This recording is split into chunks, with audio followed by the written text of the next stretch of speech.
Happy Friday to everyone. It is time for MLB Live Before Lock. Greg, man, how you doing this Friday morning, man? MLB strategy show, not live before strategy lock. Show, we're getting ahead of ourselves. Well, here. that's later on today. That's later on today. Fast forwarding a little bit. Doing good though. We've got an interesting slate of baseball games, especially because there's so many double headers because all the games that were canceled last week and whatnot. So we've got a ton of games being played today, but there's actually only 9 games on tonight's slate because there's like 6 double headers or something ridiculous. Yeah, I know. That's when I was doing an early bird last night. I was like, man, we got a lot of double headers today. So because at first what I like to do before we start doing these shows, I do just some dummy crunches, just kind of see what comes up. And I'm like, hold on, why are so many Yankees coming up? I'm like, oh, that's right. I'm doing the wrong crunch for the wrong slate. But yeah, you gotta make sure you're taking care of that. Of course, we are sponsored by Yahoo Daily Fantasy Sports.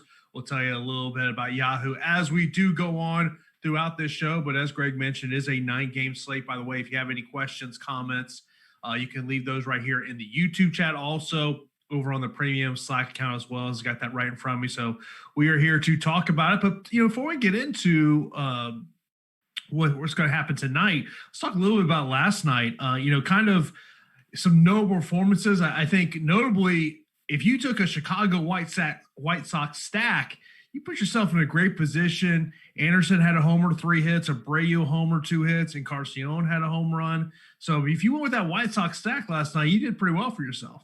Yeah, and Luis Robert hit a home run to the moon. I think that was one of the longest home runs hit so far this year. I didn't look at what the final StatCast data was, but at least to my naked eye, it looks like it went 600 feet. He hit it very far, very long. That was kind of what broke that game open because it was like a 3 or 4 run game at the time, and then he set the score to like 11-3 or something. That was pretty much a wrap, and that's also what sealed White Sox stacks being the GPP winning lineups. Yeah, it was other no performance from last night. 2 pitchers I'll mention: Clayton Kershaw, 8 strikeouts in 6 innings pitched, and Zach Greinke, 9 strikeouts in 6 innings pitched. Yeah, Kershaw is a guy who I think a lot of people keep kind of wanting to write him off as a top-end pitcher in baseball. Not so that anybody thinks he's bad, except a lot of people kind of think of him as, hey, this is a guy who's getting older, came into the year with a back injury, was scratched from his first start, and people just keep thinking like, hey, Kershaw really good, but maybe not that Cy Young contender anymore. But he keeps kind of reinventing himself. He's so clever. The breaking ball is still really good. So even with the drop in velocity, he's still in the mix in the Cy Young race in the National League. Yeah, it's any notable performances that stuck out to you besides those 3?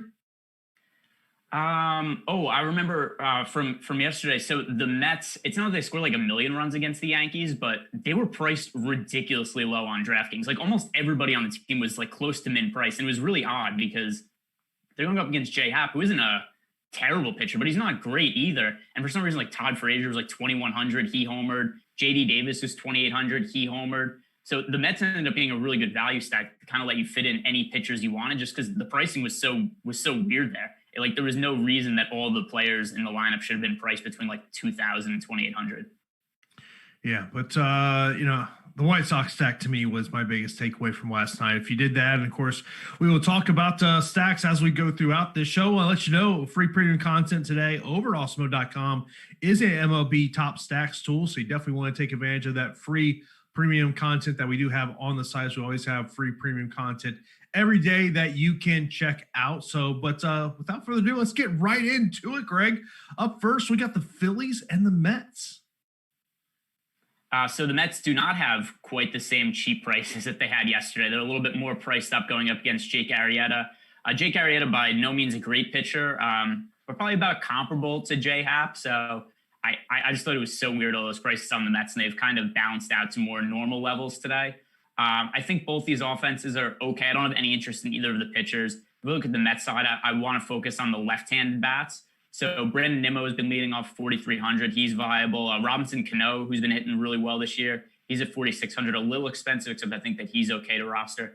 Jeff McNeil at 3,500 per dollar is probably my favorite play in the Mets lineup. That's my interest in the Mets, is with some of those left-handed bats. Pitchers in this game, like I said, no real interest, and the offenses are okay, but not necessarily priorities for me. Yeah, me and Adam were talking about that last night, that this was not a game that you were going to look at pitchers. If you're looking to save some money, say that SP2 slot on DraftKings, that, there's better there's better routes to go than either one of these guys. I guess would be about the best way to put it. There's a few SP2s I actually like a lot on this slate. So I didn't actually listen yet to the podcast you did with Adam, but I'm kind of curious as we go along when I mention some of the SP2s I like if it matches up with what his thoughts were. Yeah, there's two, I will say, options under 7K that we mentioned. It's probably the same two guys. I like one thing that's really funny when you kind of do these shows and stuff with some like-minded people is you find out that even though we won't discuss stuff ahead of time, a lot of times we'll kind of talk with each other after the fact and we just end up liking the same people for the same reasons, even if we didn't talk about it beforehand. So I have a good feeling that he likes somebody like Yusuke Kikuchi for tonight. Yeah. Well, and as I pull up the ownership figures, we're not the only ones who like him tonight. Not really a surprise, but there's just some bad pricing on the slate for DraftKings. Some guys who are too cheap. So yeah, I mean, we have him as the second highest owned pitcher at this point. That's telling something. Let's talk a little bit about the bats with Philly and the Mets a little bit more. Looking at our top stacks tool, the Mets are up there as one of those top stacks. And even the Phillies are up there as well. And I think it has a lot to do with the pitching matchup in this one. I would probably, for me, I would look more at the Mets than I would the Phillies if I'm looking at a stack.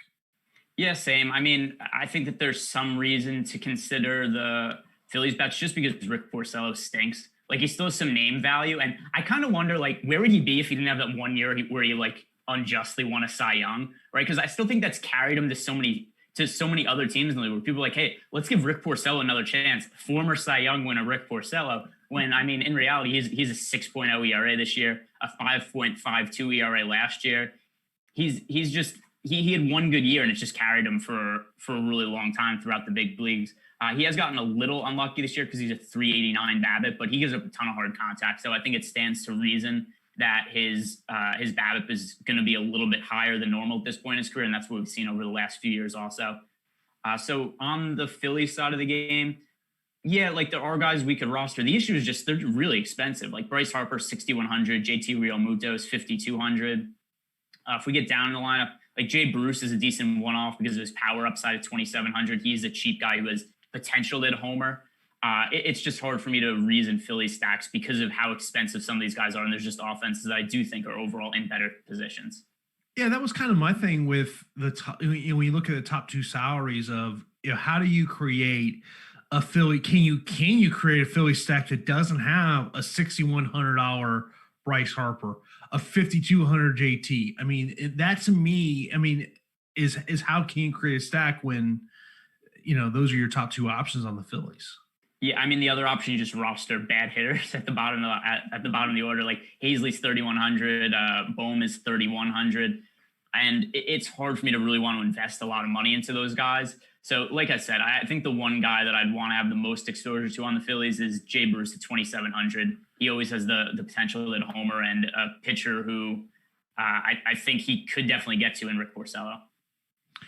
In terms of, is there anything else on this game that we haven't mentioned that you want to touch on? No, this is definitely not one of my top games on the slate that I'm looking at. No, I'm with you. I mean, to me, it's a game that I'm looking at hitting. I'm not looking at pitching at all. I mean, it's just, I don't think, like when I did some dummy crunches a little earlier, and I will tell you, it was getting a lot of Carlos Carrasco, getting a lot of Yu Darvish. Not really surprising either one of those. You know what the surprising thing is? We'll talk about this a little later. I was getting a lot of Ranger bats, which I actually like the pitching side on Seattle. So that was kind of an interesting one on that one. But yeah, as I kind of look at the crunches I had, not a ton of Mets, not a ton of Phillies. Yeah, actually, that's the same for me in the dummy crunch. I got a few Mets stacks and a few Philly stacks. But that's always going to change once I do, some of my own inputs later. But I'm sure you kind of do something similar where I'll just kind of put it in and not really put any parameters on anything, just kind of see what it spits out to see what the algorithm likes. And yeah, that is also what came out. It was a lot of Darvish, a lot of Carrasco, and a lot of cheaper offenses. Yeah, that's exactly what I do. Is I just sit there and say, let me see what this thing spits out, and go from there. I mean, that's kind of the way that I look at it. Next up, we got Milwaukee and Cleveland. Cleveland, of course, the favorite in this one. Carlos Carrasco on the mound for the Indians. Over at Yahoo, he is $45. Of course, Yahoo is the sponsor of this show. They are the most trusted name in fantasy sports. They now include CSV edit and upload features when you're looking to play those multiple lineups. Make better choices. Choose Yahoo Daily Fantasy. Let's talk a little bit about Carlos Carrasco, one of the highest salary pitchers on Yahoo at $45. Only Flaherty and Darvish are higher than him. Yeah, so I mean, there's a couple of things to like about Darvish. I mean, about Carrasco. Notably is that he's striking out a ton of guys this year, 11.25 strikeouts per 9 innings.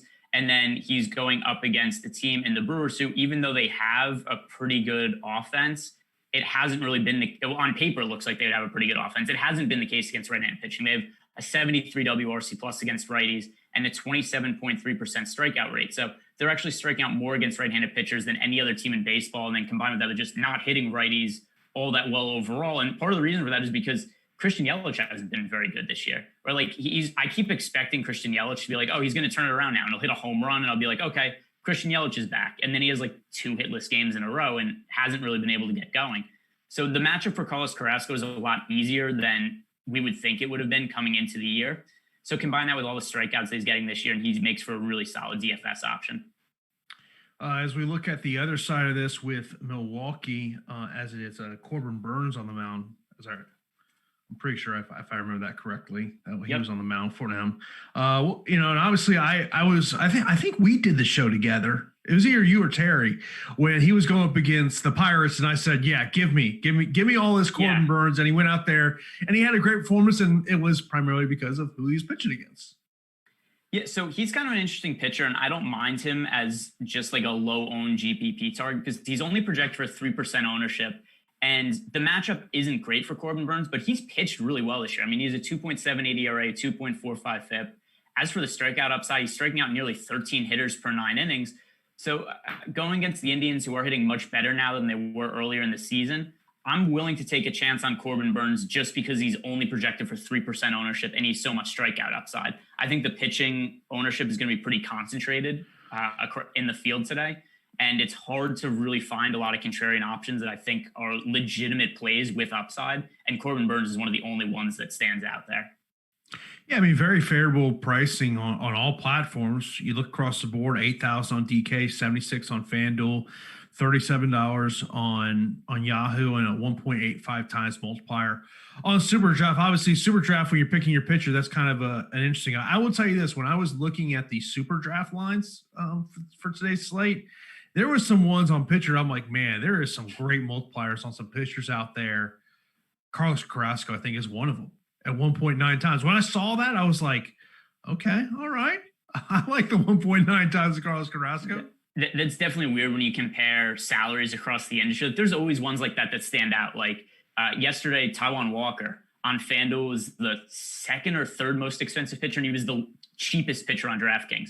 So he was like 4,800 on DraftKings and 9,200 on FanDuel. And it's like, well, that's weird. So whenever anything like that stands out, it's always like it's always worth looking into and trying to figure out why that's the case. And so that looks like it's the case with Carlos Carrasco on SuperDraft because, I mean, it's essentially like he's priced as one of the cheaper pitchers at a 1.9x multiplier.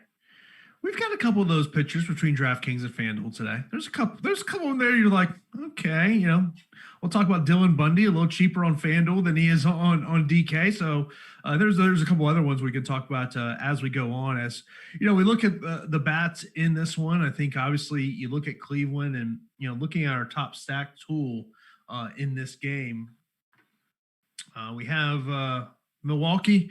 You be contrarian if you want to go with the Milwaukee stack. I mean, that's about the best way. But talk a little bit about these Indians bats. Yeah, I don't really have that much interest in either side of the bats. Actually, the Indians bats are projected for less ownership than the Brewers bats, and it's very minuscule. It's a 4.1 versus 3.9% difference in projected stack ownership on DraftKings. But it's hard for me to really reason either of them. I mean, if you're playing 150 lineups and you want to make like one stack of each just in case, that's fine. But per dollar, I don't think either of them are good. Like I mentioned, Corbin Burns has pitched well this year. And the other issue with the Indians is they're also really expensive. Francisco Lindor's 5,400, Jose Ramirez is 5,400. Towards the bottom of the lineup, there's some cheap guys, but I don't have interest in them anyway. And then you got like Carlos Santana's 4,200, Cesar Hernandez 4,200 leading off.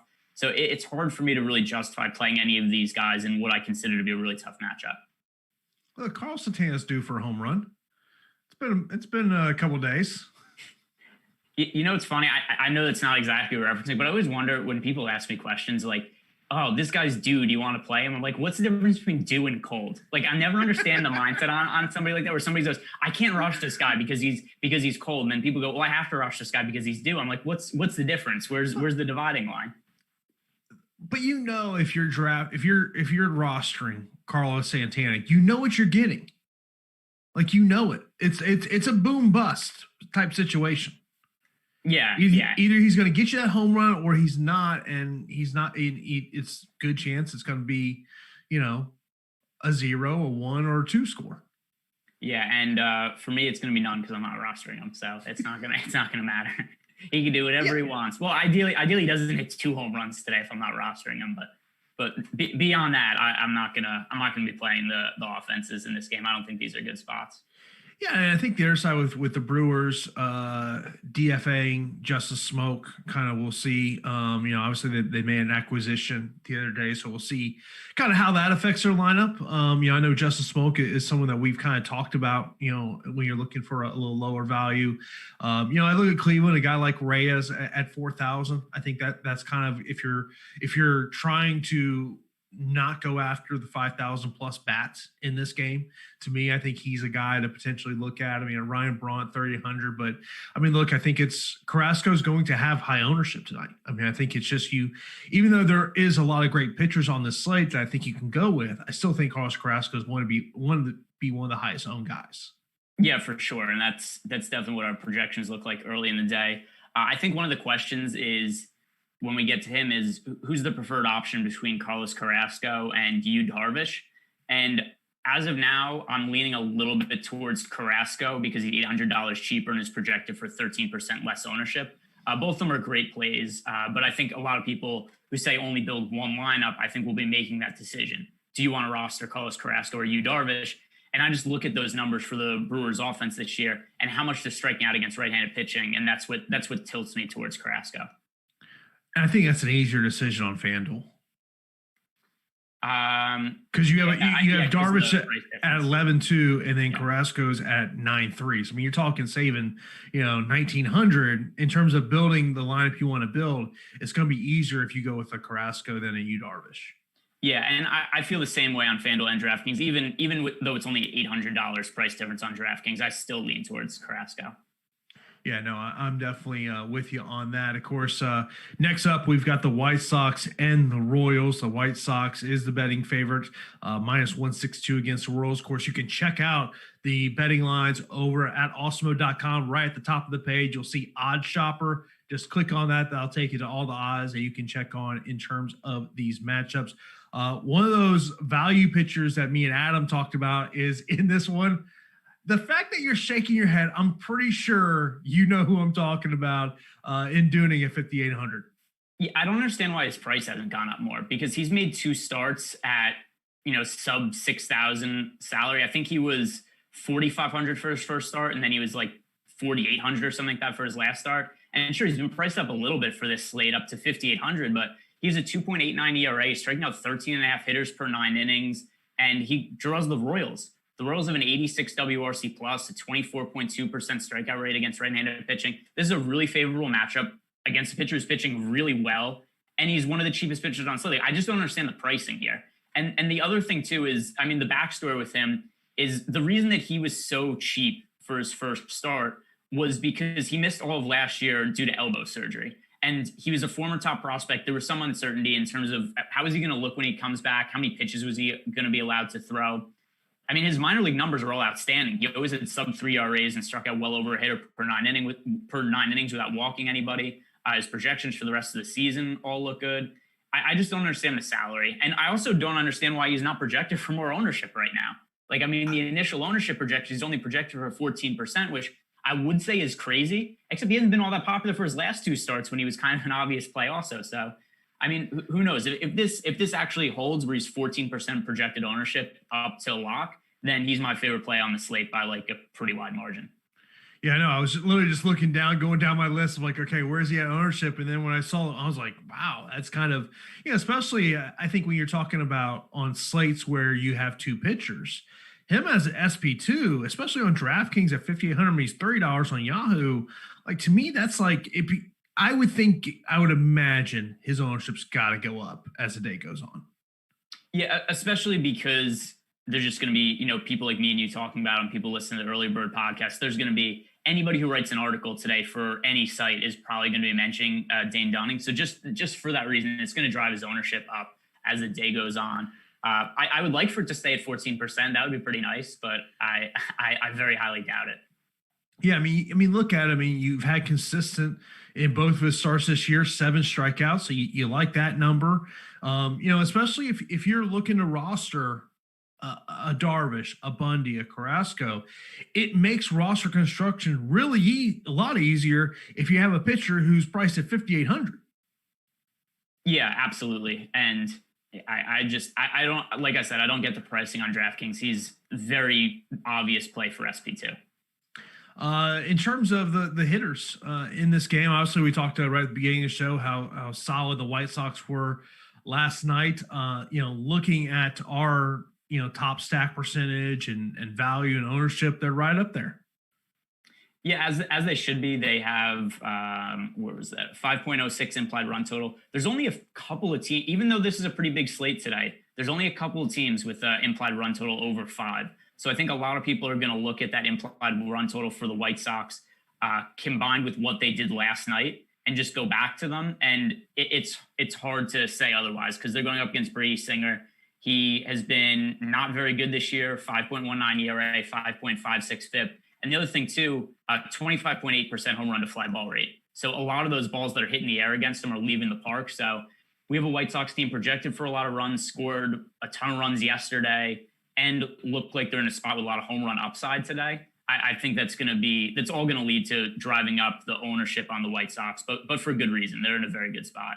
Of course, if you're looking to get access to those ownership projections, you got to sign up for an Awesemo Plus MLB weekly pass for $15.95. They get you player projections, ownership projections, and the top pitcher tool and so much more. These are tools that have made Alex Awesemo Baker the #1 DFS player in the world. It's tools that myself and Greg use on a daily basis. You always hear us talking about those ownerships of what we're going to look out there. We mentioned about 14% for Dane Dunning in this one. Tim Anderson's also at 14% at 5,500. Do you like him here tonight?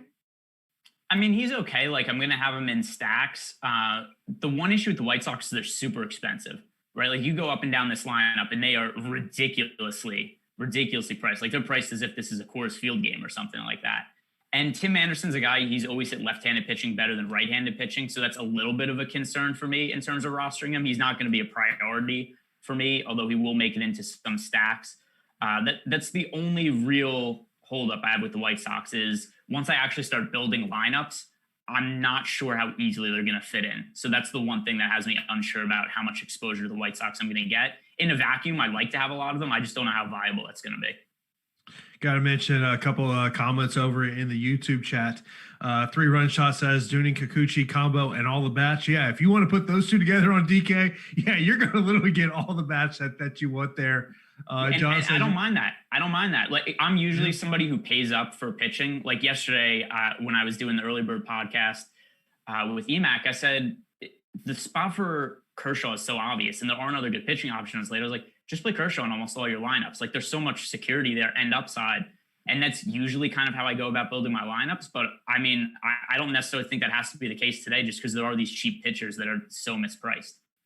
Yeah, John says you shouldn't be allowed to roster Dunning unless you've played him before.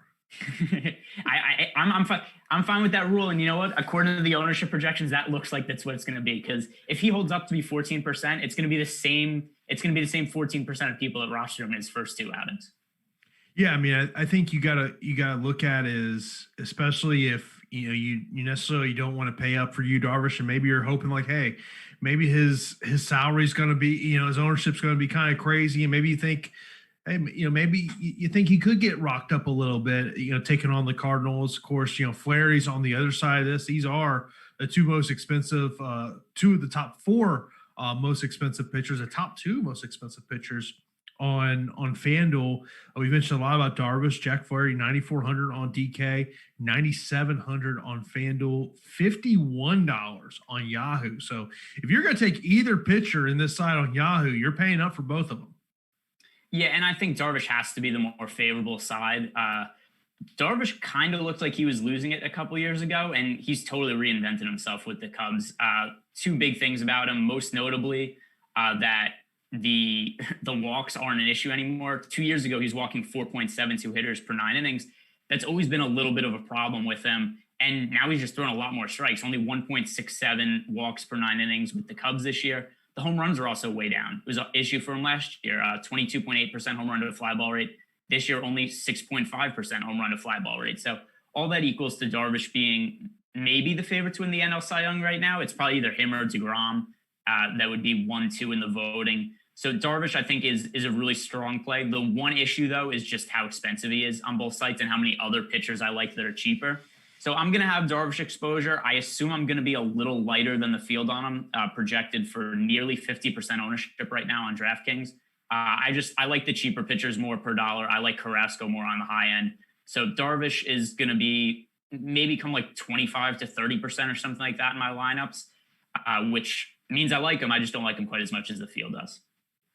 Yeah, I mean that's the thing that I kind of look at as I kind of look at the ownerships across the board. It's just I think especially on FanDuel with Darvish is putting him in your lineup and kind of what's that mean for the rest of your lineup in terms of what's the roster construction? What are the cheap guys like you mentioned earlier? Maybe a cheap bat like a Jay Bruce. So if he can get you that home run. And that to me is my only concern with you, Darvish. But look, he's been pitching great. And he might go out there and just put up a monster number. And then if you don't roster him, you're going, well, crap. I should have put him in my lineup. Not if Carrasco pitches as well as I think he will, and not if like Kikuchi and Dunning do, because those guys are also in really good spots. The other thing too is comparing to Darvish to Carrasco on FanDuel, right? So there's the 1,900 price difference between the two. And the ownership is about similar. Darvish actually a little bit chalkier. But if you look at our top pitcher tool, the chance of them being the top scoring pitcher on the slate it's almost identical, right? It's 10% for Darvish versus 9% for Carrasco. So I just consider that with the massive difference in price and that Darvish is a little bit higher owned. And to me, just Carrasco seems like the much better play for the slate. We talked a lot about the pitching in this matchup between the Cubs and the Cardinals. What's your thoughts on the hitting in this one? Do you have a favorite bat or maybe a favorite combination in the lineup? Going up against Jack Flaherty, but that is something that kind of stands out as, does this mean there's like a sneaky amount of upside in the Cubs that just nobody's going to roster them tonight, right? They're only projected for 2% ownership going up against Jack Flaherty, which makes sense because Flaherty is one of the better pitchers in baseball. So I find it a little curious that number is so high. Flaherty does have a 1.93 ERA this year. The peripheral stats are not nearly as good. He has a 3.67 FIP, but I mean, you look at his outlook as a pitcher, and he's always been a low BABIP guy. His BABIP this year, 188, like that's ridiculously low. That's going to come up. But the last 2 years, a 242 BABIP and a 252 BABIP. So I think there's reason to think he's always going to be a lower BABIP pitcher than most guys are. So I don't necessarily know that he's heading for that much regression, but I am still somebody who likes to look at the Vegas lines, and I feel like there's something I'm missing with that 4.65 implied run total for the Cubs. Yeah, I mean, one of the questions we got in chat was about the wind blowing out of Wrigley, some favorite bats in the game, and John also mentioned about, what Flaherty's pitch count has been so far this year, about he probably won't go more than 6 innings, and I would, I think that's a very good case there. By the way, people want to know what you're drinking, by the way. Oh, you know what? So this is actually just water. But I kind of think it's funny to drink water from this cup during the show. I usually have water bottles with me, except I'm out of water bottles, and I've been doing a million shows lately, so I haven't been able to go get any more. I don't know. Maybe I shouldn't have said water. Maybe I should have just left it up to the imagination of the viewers. Someone said mimosa. No, too sugary. I'm not a mimosa guy. I'm just not. Yeah, it's just rum and Coke. Very, very simple and to the point. Next up, as we move on, we'll move on to the Astros and the Angels. Should note over in the Premium Slack, News Guy put in a tweet from John Morosi that Jose Altuve is day to day after MRI on his right knee. So obviously that is something to pay attention to and to monitor throughout the day of what this Astros lineup is going to be. Lance McCullers is going to be on the mound taking on Dylan Bundy. Mentioned about Dylan Bundy, one of the higher options pitching wise. 10,400 on DK, 8,700 on FanDuel, $45 on Yahoo. Yeah, I have some concerns about Bundy. He got off to a great start this season. He struggled a little bit in his last outing, didn't generate many swing and misses, and his velocity was way down. Fastball velocity for Bundy his last time out. He was pitching against the Mariners, so it was a really favorable spot. He was by far the highest owned pitcher on that slate. That was on August 29th. Fastball velocity, 89.11 miles per hour. And that's such a big red flag to me. Maybe it was just maybe wasn't feeling well that day. Maybe there was, something else that was going on. Maybe he was just tired. But I look at that and I'm like, boy, that's a really big red flag for a guy. Got off to a great start, then kind of randomly had a bad outing against one of the worst offenses in baseball with decreased velocity. So I'm going to be off him today. I think that just because of that velocity dip, there's a little bit of reason for me to consider stacking the Astros as a contrarian team, just because I'm worried that is there something wrong with Bundy that's just going to make him a much lesser pitcher than he was for his first handful of starts this season. Yeah, the Astros do come up well in our stack. On the pitching side for Lance McCullers, the one concern that you do have is the road has not been friendly to him this year. He has pitched much better at home than he has on the road. That would be my concern with him. Yeah, I was high on him earlier in the year. His velocity looked good in spring training. His velocity still looks good. Just the results aren't there for him. The strikeouts aren't anywhere near what they were pre-Tommy John surgery. Just for those who aren't aware, in 2019, McCullers missed the entire season with Tommy John surgery. He was one of the top fantasy pitchers in baseball before getting hurt, just because he was always a guy, really high strikeout numbers, over 10 strikeouts per 9 innings. And that's just not there for him anymore. I mean, he's only striking out 7.71 hitters per 9 innings this year, walking over 3 hitters. His home run to fly ball rate is at a career high number, which is something you don't like to see. So until McCullers really gets nerfed in terms of his pricing and becomes a cheap guy, I'm going to be off him for now, especially on a slate like this where there's just so many pitching options I like. If you want a contrarian stack, I think both offenses in this game make a little bit of sense as contrarian stacks, just because I have some questions about both the pitchers. Yeah, one of the hitters that Adam had brought up in this game, trying to, not take one of the top options was Ohtani. Yeah, I think that he's fine. The other guy who I would be interested in is Joe Adell at 2,100, just because, number one, the price is ridiculous, but also, too, is that after a really slow start to his big league career, and Adell was one of the top power hitting prospects in baseball. He's hit the ball much better lately. He had a game with 2 home runs. It was 3 or 4 days ago. And it seems to me like he's making better contact now. He's a guy who's closer to putting it together at the big league level. So at 2,100 in what might not be all that tough of a matchup against Lance McCullers, I think that he makes for a good salary saving one-off.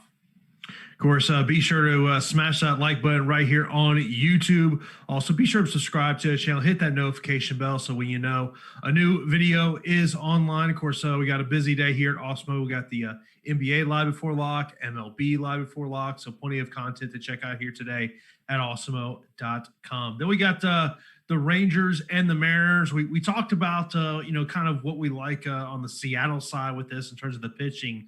Kyle Cody going for the Rangers, to me, not going to be able to eye roster. He's a very low end option.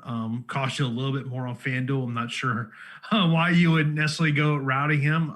But obviously Kikuchi is someone that we mentioned a little earlier, his ownership right now, 31%. So I expect that's going to be kind of, he won't have good ownership just based on his price. Yeah, and I was kind of hoping he'd go a little more under the radar when I was looking at this slate yesterday. Kikuchi's a totally different pitcher than he was last year. The velocity is completely different. He changes delivery in the offseason, and the results are pretty apparent. He is the biggest velocity increase of any pitcher in the league this year. He's gone from throwing 92 miles per hour on his fastball to 95 and a half.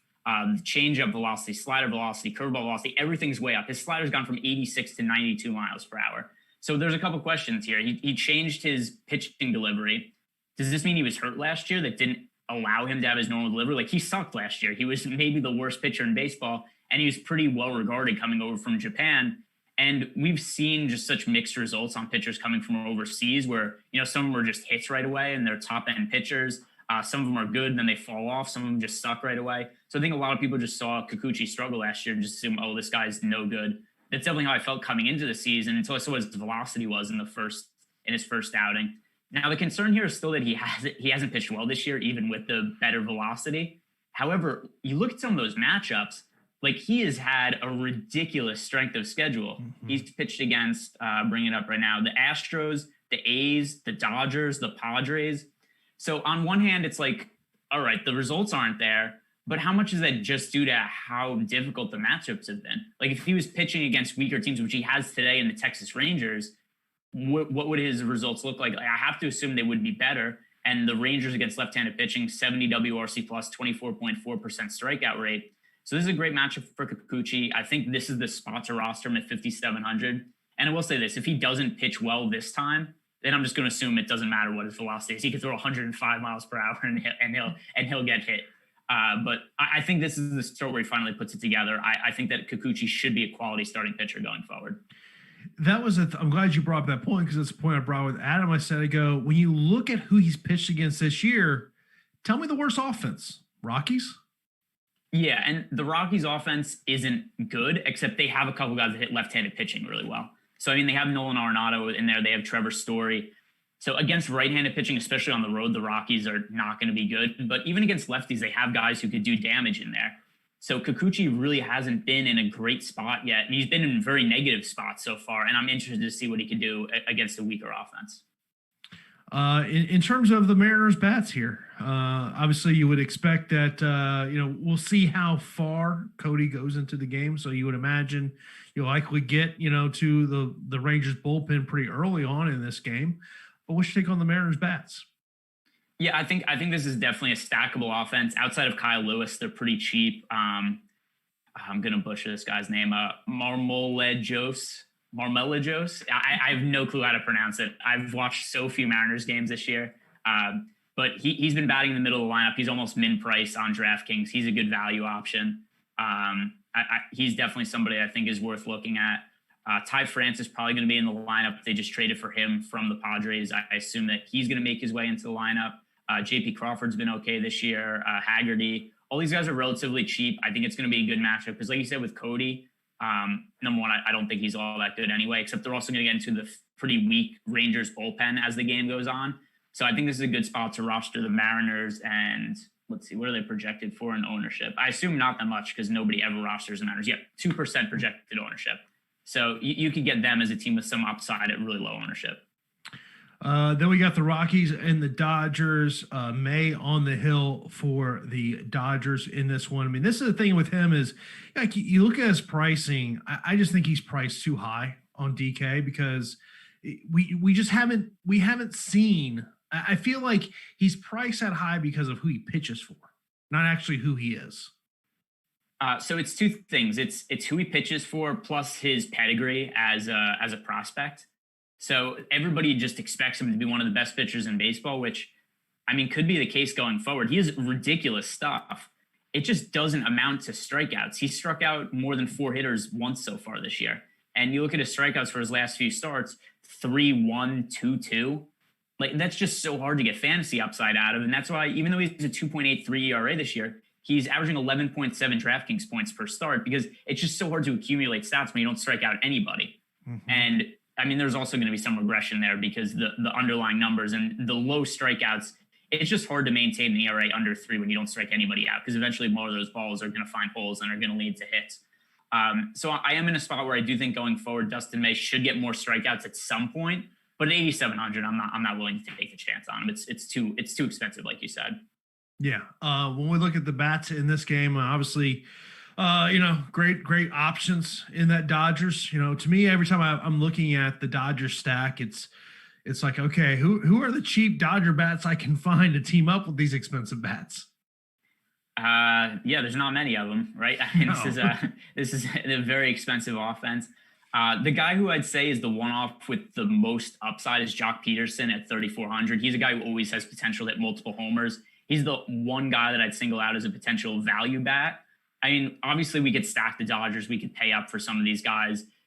But if you want to make a Dodger stack, it's probably going to have to be with the Kikuchi-Dunning combination, because the bats at the top of the Dodgers lineup, Mookie Betts 6,000, Corey Seager 5,000, Max Muncy 5,100, Cody Bellinger 5,500. All these guys are good plays. It's just hard to fit them into lineups because of what their price is. Yeah, no, I'm with you there. Anything on the Rocky side interest you? No, against left-handed pitching, I don't mind rostering the Rockies, but there's always this weird thing with Colorado where even on the road, sometimes they're kind of priced like they're at Coors Field.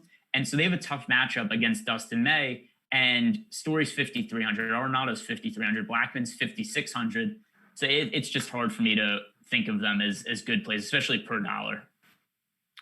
Moving on, we got two more games left before we get into those two games. Do want to let you know about how you can get 25% off Awesemo Plus NFL Monthly with a free draft kit. All you got to do is sign up today for an Awesemo Plus NFL Monthly Pass for 25% off. We use the promo code SLEEPER at checkout. This gives you access to all of Awesemo's leading player projections, ownership projections, premium content, and more for NFL DFS. This is a limited time offer. It's available through September 9th. You'll get a month of Awesemo Plus NFL and the draft kit, $80 value for only $38. Sign up now by clicking the Awesemo Plus tab on the awesemo.com homepage. I'm sure you're just like me. You got drafts coming up. Take advantage of this deal. Get the advantage of, so you know exactly who to draft. Of course, hopefully you didn't draft Adrian Peterson. If so, you better hope he gets picked up by somebody. No, I mean, if you drafted any Redskins running back, hopefully it was Gibson and not Geis and not Adrian Peterson, because those guys are not going to score fantasy. I would hope that no one drafted Darius Geis. Except he was a somewhat popular draft target like a month or two ago. Yeah, a while ago. Yeah. It was I forget I was listening to today. They were like, they were talking about the problem that the Redskins have last year. It's like, when you have two guys who are just straight up power backs, you can't run the I formation 75% of the game. No, it's really funny too, looking at mentioning some of those guys like Geis and Peterson, is there's some people who posted like best ball drafts from like 2 months ago, and just half the players are injured or just not even on the rosters anymore. Like people are like, hey, I drafted Fournette and Geis. And it's like, oh, really? They're not in the league. Well, I guess Fournette is now on the Buccaneers, so I don't think he's going to play a very prominent role. And then, obviously, Geis probably done with football forever. Yeah, I mean, it's obviously today's cut down day in the NFL, so you got to pay attention to it. If you've already made your drafts or if you got a draft coming up, today is the day that you need to pay attention to. But back to baseball, two other games that we have San Diego and Oakland. Zach Davies has kind of sneakily had not an awful year. When you look at the numbers that he has put up in his past couple, two solid starts, his last two starts, if you're taking advantage of that.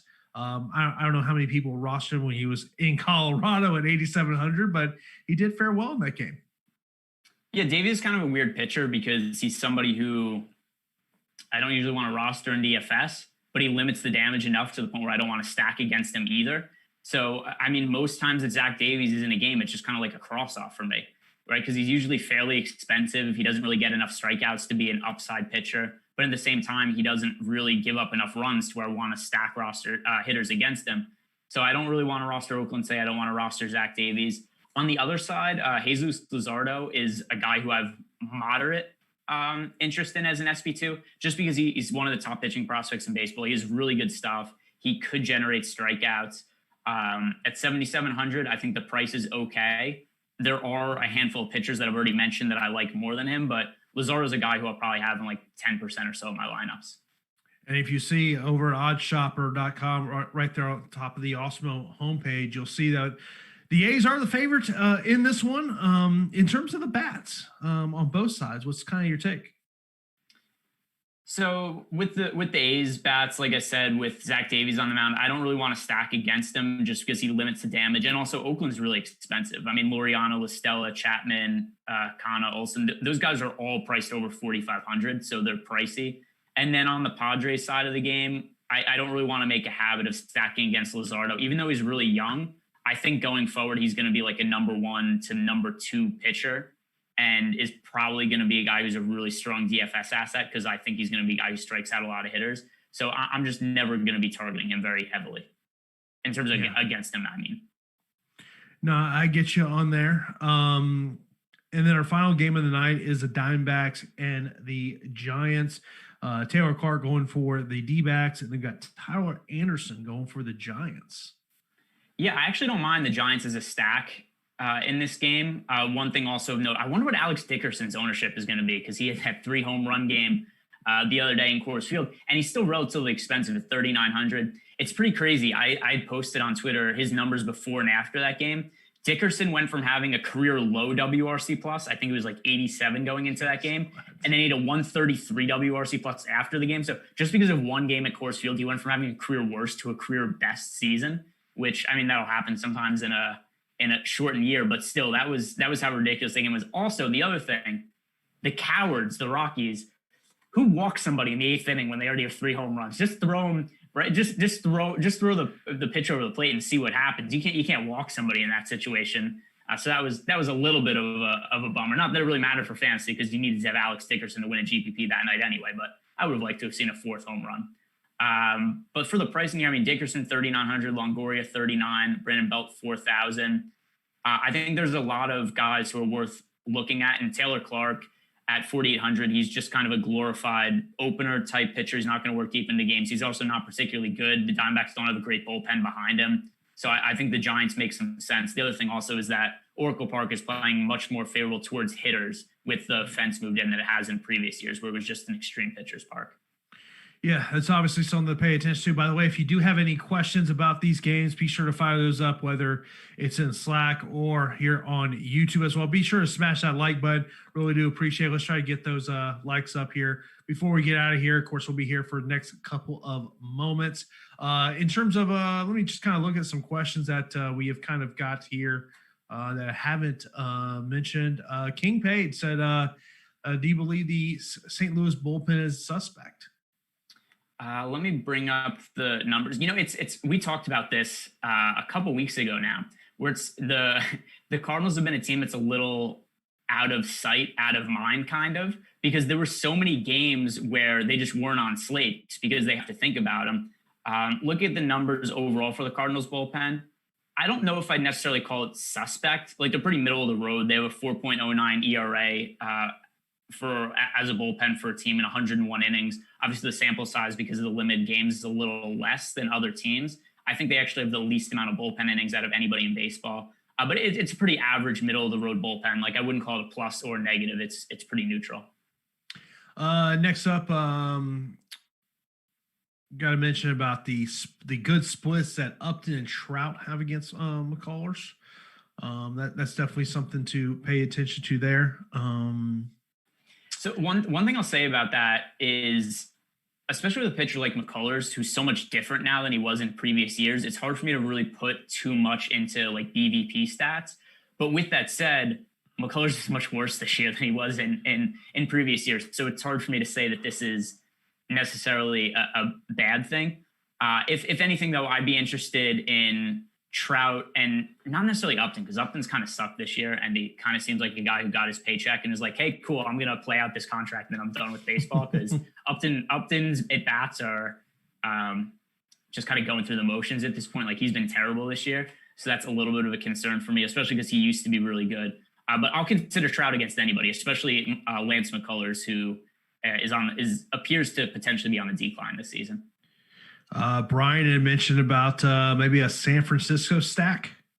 Yeah, I just talked about him. I don't mind San Francisco. The Diamondbacks, I mean, as long as we're talking about bullpens, the Diamondbacks bullpen is a 5.26 ERA this year. Taylor Clark's an opener. They're going to be going with a lot of long relievers behind him.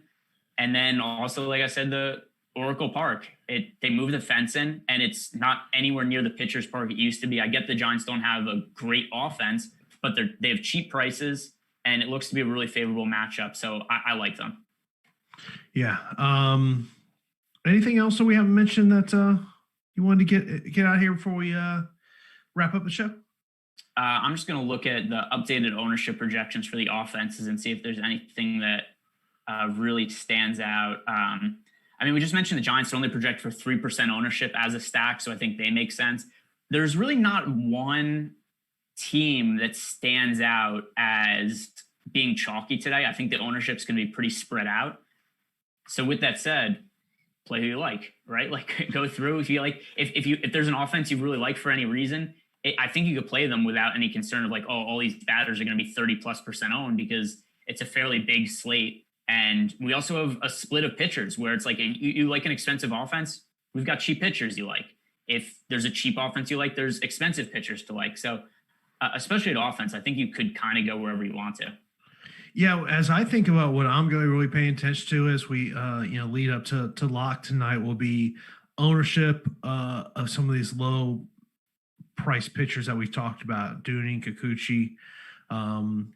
Where do they end up? Where's a Burns even at 8,000? Where does he kind of end up at? That to me is what I'm going to be looking at as we kind of go throughout the day to see where those numbers go. Yeah, for sure. I think it's going to be hard to get leverage with offenses, just because the ownership's pretty flat across the slate. But like Corbin Burns, we talked about earlier in the show, he's only projected for 3% ownership on DraftKings. If that holds through to lock, then I think that's a guy you could really get to differentiate some lineups, because that's a high upside pitcher who it looks like there's a chance nobody's going to roster. Yeah, I'm with you there. Of course, live before lock will be at 6:30 p.m. Eastern time today. I'll be joined by Jeff and Terry to get you to break down the slate as we go through there. Of course, Greg, be sure to let everyone know everything for you out on social media, man. Yeah, G Ehrenberg DFS on Twitter, and yeah, that's about it. I'll be doing all kinds of other stuff today, and then we got football starting next week. I know we are 6 days away from the first game. I'm looking forward to it. As of course, then next Sunday, first full slate of NFL action. So I'll be in the booth. I'm ready for week one, as the Bucs will be in New Orleans. So looking forward to that as the season is right here. But of course, be sure to keep it locked here to Awesemo.com for all the coverage we have for you from all sporting angles. And of course, be sure to check us out later on today for MLB Live Before Lock. Jordan, you hit that music. We'll get out of here for this edition of the MLB Strategy Show here on Awesemo.com.